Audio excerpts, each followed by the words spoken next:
গ্রাম বাংলার পটভূমিতে লেখা সাহিত্যিক বিভূতিভূষণ বন্দ্যোপাধ্যায়ের এক অনন্য সাধারণ কাহিনী পুঁই মাচা। আজ পরিবেশিত হবে এই কাহিনীর প্রথম পর্ব, গল্প পাঠে এবং বিভিন্ন চরিত্র চিত্রণে। আমি মৌসুমী। সহায়হরি চাটুর্যে উঠানে পা দিয়াই স্ত্রীকে বলিলেন, একটা বড় বাটি কি ঘটি যা হয় কিছু দাও তো। তারক্ষুড়ো গাছ কেটেছে, একটু ভালো রস আনি। স্ত্রী অন্নপূর্ণা খড়ের রান্নাঘরের দাওয়ায় বসিয়া শীতকালের সকালবেলা নারিকেল তেলের বোতলে ঝাঁটার কাটি পুড়িয়া 2 আঙ্গুলের সাহায্যে ঝাঁটার কাটিলগ্ন জমানো তেলটুকু সংগ্রহ করিয়া চুলে মাখাইতেছিলেন। স্বামীকে দেখিয়া তাড়াতাড়ি গায়ের কাপড় একটু টানিয়া দিলেন মাত্র, কিন্তু বাটি কি ঘটি বাহির করিয়া দিবার জন্য বিন্দুমাত্র আগ্রহ তো দেখাইলেন না, এমনকি বিশেষ কোনো কথাও বলিলেন না। সহায়হরি অগ্রবর্তী হইয়া বলিলেন, কি হয়েছে, বসে রইলে যে, দাও না একটা ঘটি।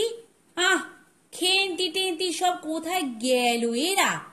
তুমি তেল মেখে বুঝি ছোঁবে না? অন্নপূর্ণা তেলের বোতলটি সরাইয়া স্বামীর দিকে খানিকক্ষণ চাহিয়া রহিলেন। পরে অত্যন্ত শান্ত সুরে জিজ্ঞাসা করিলেন, তুমি মনে মনে কি ঠাউরেছ বলতে পারো? স্ত্রীর অতিরিক্ত রকমের শান্ত সুরে সহায়হরির মনে ভীতির সঞ্চার হইল। ইহা যে ঝড়ের অব্যবহৃত পূর্বের আকাশের স্থির ভাবমাত্র, তাহা বুঝিয়া তিনি মরিয়া হইয়া ঝড়ের প্রতীক্ষায় রহিলেন। একটু আমতা আমতা করিয়া কহিলেন, কেন, কি আবার কি? অন্নপূর্ণা পূর্বাপেক্ষাও শান্ত সুরে বলিলেন, দেখো, রঙ্গ করো না বলছি। ন্যাকামি করতে হয় অন্য সময় করো। তুমি কিছু জানো না, কি খোঁজ রাখো না।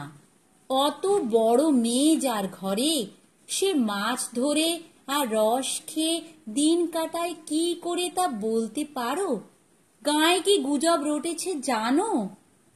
সহায়হরি আশ্চর্য হইয়া জিজ্ঞাসা করিলেন, কেন, কি গুজব? কি গুজব জিজ্ঞাসা করো গিয়ে চৌধুরীদের বাড়ি। কেবল বাগদি দুলেপাড়ায় ঘুরে ঘুরে জন্ম কাটালে ভদ্রলোকের গায়ে বাস করা যায় না। সমাজে থাকতে হলে সেই রকম মেনে চলতে হয়।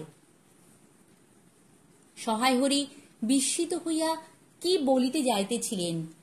অন্নপূর্ণা পূর্ববৎ সুরেই পুনর্বার বলিয়া উঠিলেন, এক ঘরে করবে গো, তোমাকে এক ঘরে করবে। কাল চৌধুরীদের চণ্ডীমণ্ডপে এসব কথা হয়েছে। আমাদের হাতে ছোঁয়া জল আর কেউ খাবে না। আশীর্বাদ হয়ে মেয়ের বিয়ে হলো না। ওনাকে উৎসুগ্গ করা মেয়ে, গাঁয়ের কোনো কাজে তোমাকে আর কেউ বলবে না। যাও, ভালোই হয়েছে তোমার। এখন গিয়ে দুলে বাড়ি বাগদি বাড়ি উঠে বসে দিন কাটাও।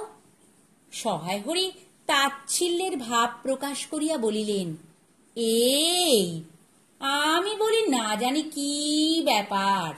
এক ঘরে, সবাই এক ঘরে করেছেন, এবার বাকি আছেন কালীময় ঠাকুর। ওহ!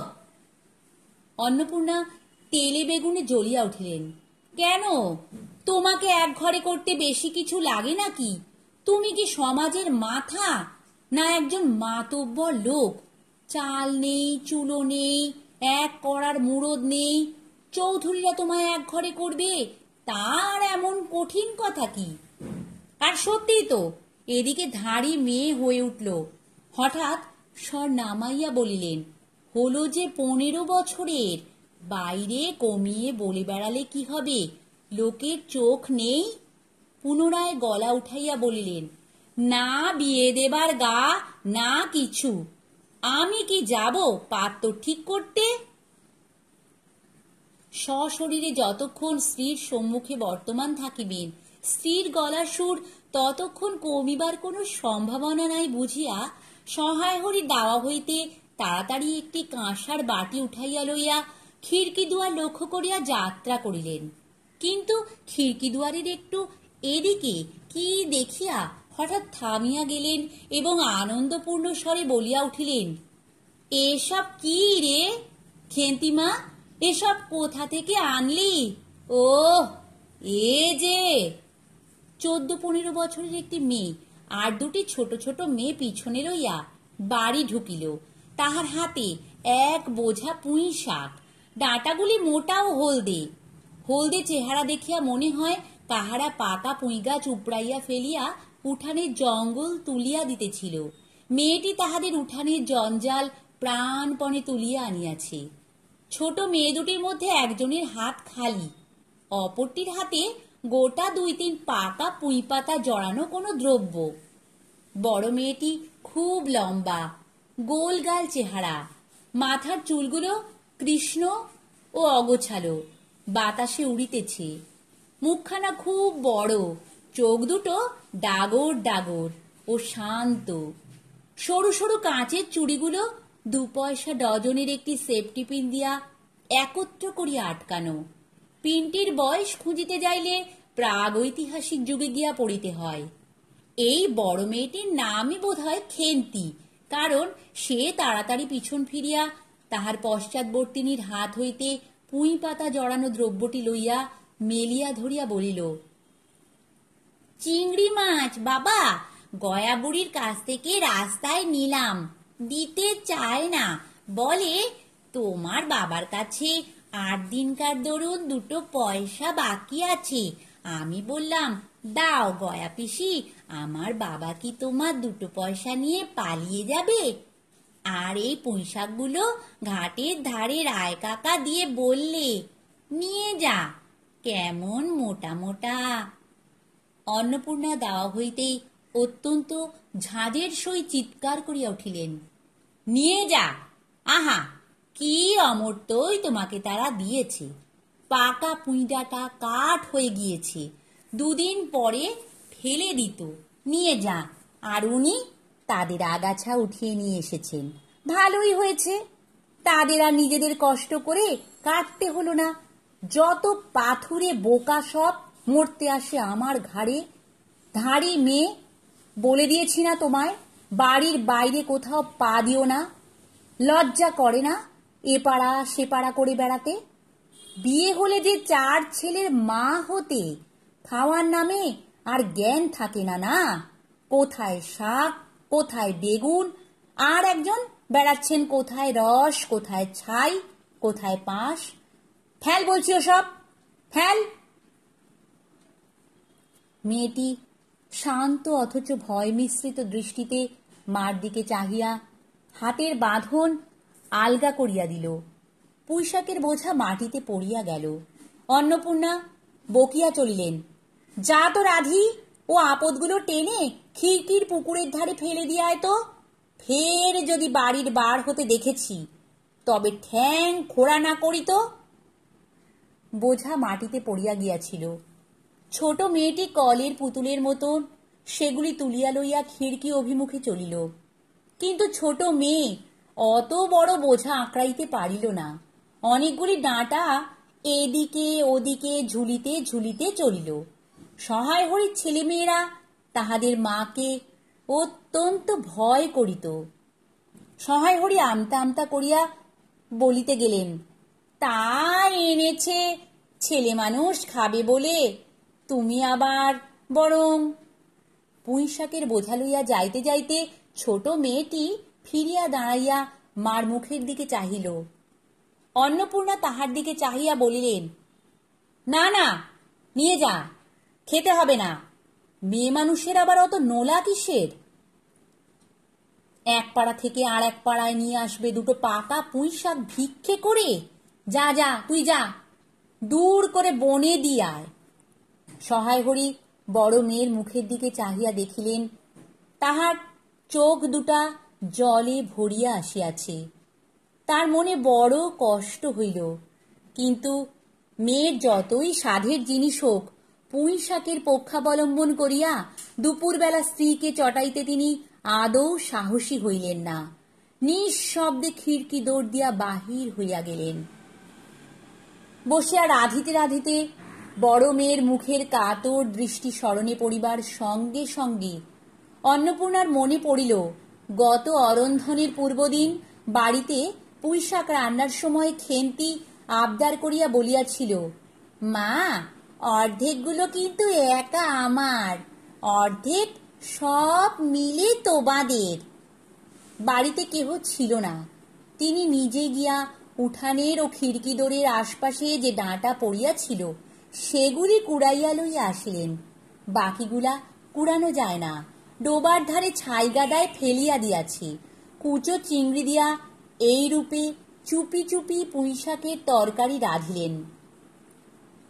দুপুরবেলা খেন্তি পাতে পুঁইশাকের চচ্চড়ি দেখিয়া বিস্ময় ও আনন্দপূর্ণ ডাগর চোখে মায়ের দিকে ভয়ে ভয়ে চাহিল। দু একবার এদিকে ওদিকে ঘুরিয়া আসিতেই অন্নপূর্ণা দেখিলেন উক্ত পুঁইশাকের এক টুকরাও তাহার পাতে পড়িয়া নাই। পুঁইশাকের উপর তাহার এই মেয়েটির কিরূপ লোভ তাহা তিনি জানিতেন। জিজ্ঞাসা করিলেন, কি রে খেন্তি, আর একটু চচ্চড়ি দি? খেন্তি তৎক্ষণাৎ ঘাড় নাড়িয়া এ আনন্দজনক প্রস্তাব সমর্থন করিল। কি ভাবিয়া অন্নপূর্ণার চোখে জল আসিল। চাপিতে গিয়া তিনি চোখ উঁচু করিয়া চালের বাতায় গোঁজা ডালা হইতে শুকনা লঙ্কা পাড়িতে লাগিলেন। কালীময়ের চণ্ডীমণ্ডপে সেদিন বৈকাল বেলা সহায় হরির ডাক পড়িল। সংক্ষিপ্ত ভূমিকা ফাঁদিবার পর কালীময় উত্তেজিত সুরে বলিলেন, সেসব দিন কি আর আছে ভায়া? এই ধরো কেষ্ট মুখুজ্জে, স্বভাব নইলে পাত্র দেব না, স্বভাব নইলে পাত্র দেব না করে কি কাণ্ডটাই করলে। অবশেষে কিনা হরির ছেলেটাকে ধরে পড়ে মেয়ের বিয়ে দেয়, তবে রক্ষে। তার কি স্বভাব? রাম বলো, 6-7 পুরুষের ভঙ্গ, পচা ক্ষত্রিয়। পরে সুর নরম করিয়া বলিলেন, তা সমাজে সেসব শাসনের দিন কি আর আছে? দিন দিন চলে যাচ্ছে। বেশি দূর যাই কেন, এই যে তোমার মেয়েটি 13 বছরের। সহায় হরি বাধা দিয়া বলিতে গেলেন, এই শ্রাবণে 13। আহা হা, 13 আর 16 তফাৎ কিসের শুনি? 13 আর 16 তফাৎটা কিসের? আর সে 13ই হোক, চাই 16ই হোক, চাই 85 হোক, তাতে আমাদের দরকার নেই। সে তোমার হিসেব তোমার কাছে, কিন্তু পাত্রর আশীর্বাদ হয়ে গেল। তুমি বেঁকে বসলে কি জন্যে শুনি? ও তো একরকম উচ্ছুগ্গু করা মেয়ে। আশীর্বাদ হওয়াও যা, বিয়ে হওয়াও তা, 7 পাকের যা বাকি। এই তো সমাজে বসে এসব কাজগুলো তুমি যে করবে আর আমরা বসে বসে দেখব, এ তুমি মনে ভেবো না। সমাজের বামুনদের যদি জাত মারবার ইচ্ছে না থাকে, মেয়ের বিয়ের বন্দোবস্ত করে ফেলো। পাত্তর রাজপুত্তর না হলে পাত্তর মেলে না। গরিব মানুষ, দিতে থুতে পারবে না বলেই শ্রীমন্ত মজুমদারের ছেলেকে ঠিক করে দিলাম। লেখাপড়া নাই বা জানলো, জজ ম্যাজিস্ট্রেট না হলে কি মানুষ হয় না? দিব্যি বাড়ি, বাগান, পুকুর। শুনলাম এবার নাকি 20 জমিতে 4টি আমন ধানও করেছে। ব্যাস রাজার হাল। 2 ভাইয়ের অভাব কি? ইতিহাসটা হইতেছে এই যে, মণিগাঁয়ের উক্ত মজুমদার মহাশয়ের পুত্রটি কালীময়ই ঠিক করিয়া দেন। কেন কালীময় মাথা ব্যথা করিয়া সহায় হরির মেয়ের বিয়ের সম্বন্ধ মজুমদার মহাশয়ের ছেলের সঙ্গে ঠিক করিতে গেলেন, তাহার কারণ নির্দেশ করিতে যাইয়া কেহ কেহ বলেন যে কালীময় নাকি মজুমদার মহাশয়ের কাছে অনেক টাকা ধারেন, অনেক দিনের সুদ পর্যন্ত বাকি, শীঘ্র নালিশ হইবে ইত্যাদি। এ গুজব যে শুধু অবান্তর তাহাই নহে, ইহার কোনো ভিত্তি আছে বলিয়াও মনে হয় না। ইহা দুষ্টপক্ষের রটনা মাত্র। যাহাই হোক, পাত্রপক্ষ আশীর্বাদ করিয়া যাওয়ার দিন কতক পরে সহায় হরি টের পান পাত্রটি কয়েক মাস পূর্বে নিজের গ্রামে কি একটা করিবার ফলে গ্রামের এক কুম্ভকার বধূর আত্মীয় স্বজনের হাতে বেদম প্রহার খাইয়া কিছুদিন নাকি শয্যাগত ছিল। এরকম পাত্রে মেয়ে দিবার প্রস্তাব মনঃপূত না হওয়ায় সহায় হরি সে সম্বন্ধ ভাঙিয়া দেন। দিন দুই পরের কথা। সকালে উঠিয়া সহায় হরি উঠানে বাতাবি লেবু গাছের ফাঁক দিয়া যেটুকু নিতান্ত কচি রাঙা রৌদ্র আসিয়াছিল তাহারই আতপে বসিয়া আপন মনে তামাক টানিতেছেন। বড় মেয়ে খেন্তি আসিয়া চুপি চুপি বলিল, বাবা যাবে না? মা ঘাটে গেল। সহায় হরি একবার বাড়ির পাশের ঘাটের পথের দিকে কি জানি কেন চাহিয়া দেখিলেন। পরে নিম্নস্বরে বলিলেন, যা শিগগির শাবলখানা নিয়ে আয় দিকি। কথা শেষ করিয়া তিনি উৎকণ্ঠার সহিত জোরে জোরে তামাক টানিতে লাগিলেন এবং পুনরায় একবার কি জানি কেন খিড়কির দিকে সতর্ক দৃষ্টি নিক্ষেপ করিলেন।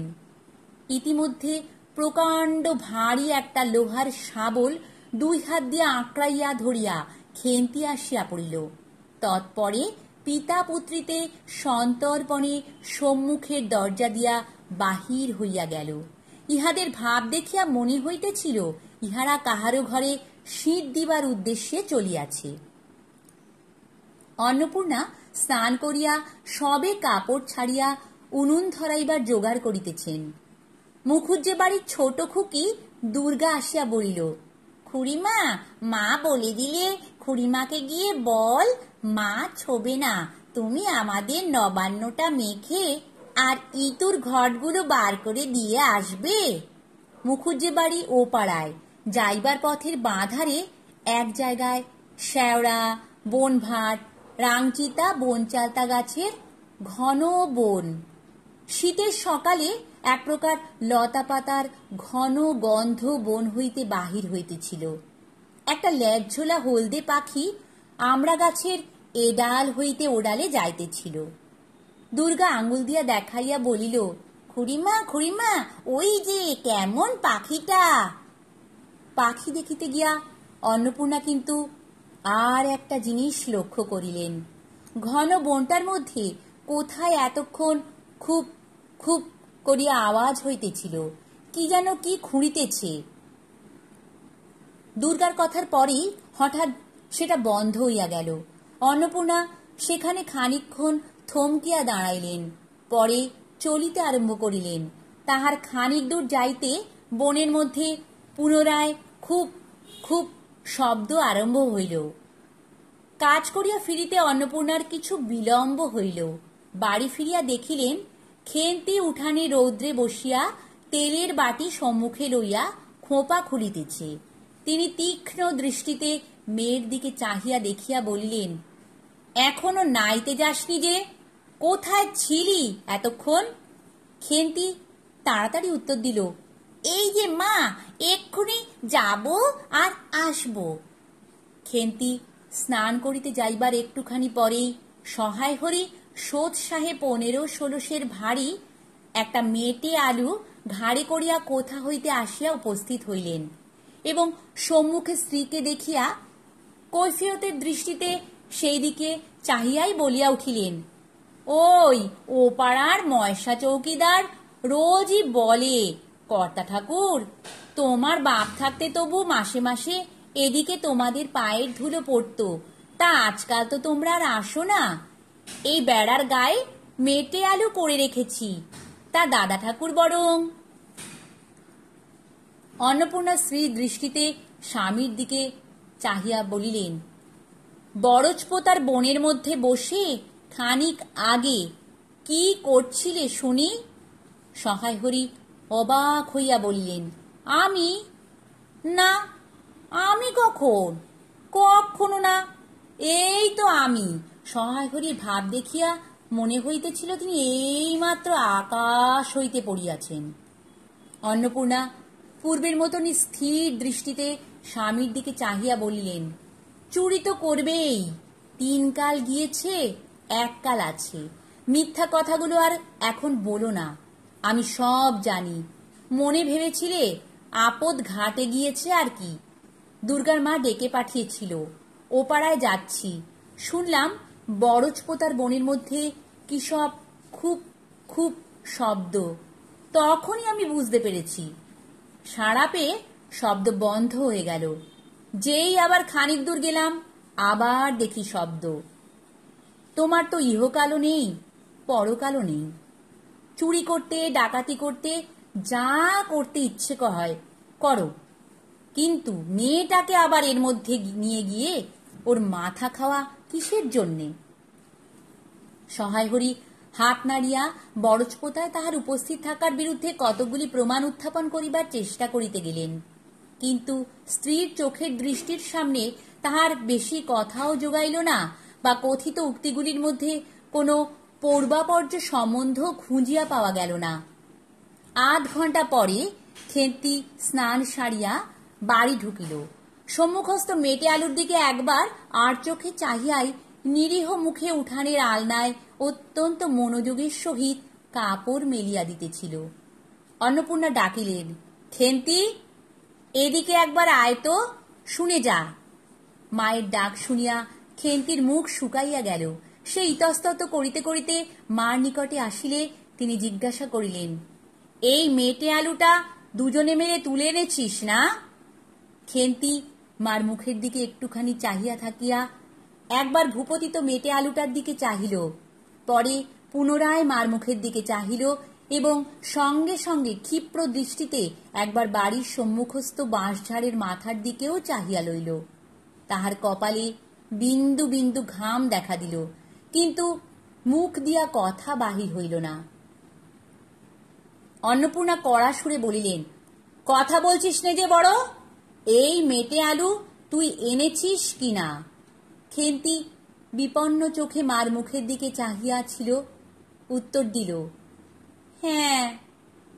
অন্নপূর্ণা তেলে বেগুনে জ্বলিয়া উঠিয়া বলিলেন, পাজি, আজ তোমার পিঠে আমি আস্ত কাঠের চেলা ভাঙব, তবে ছাড়ব।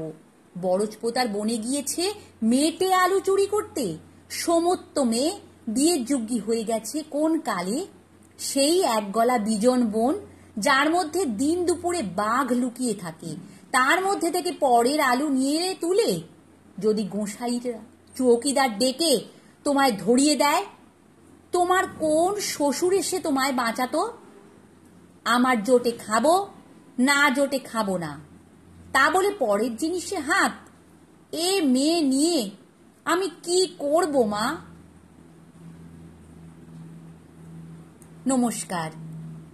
গল্প পাঠ ভালো লাগলে চ্যানেলটি সাবস্ক্রাইব করতে ভুলো না, আর লাইক, কমেন্ট, শেয়ারও করে দিও।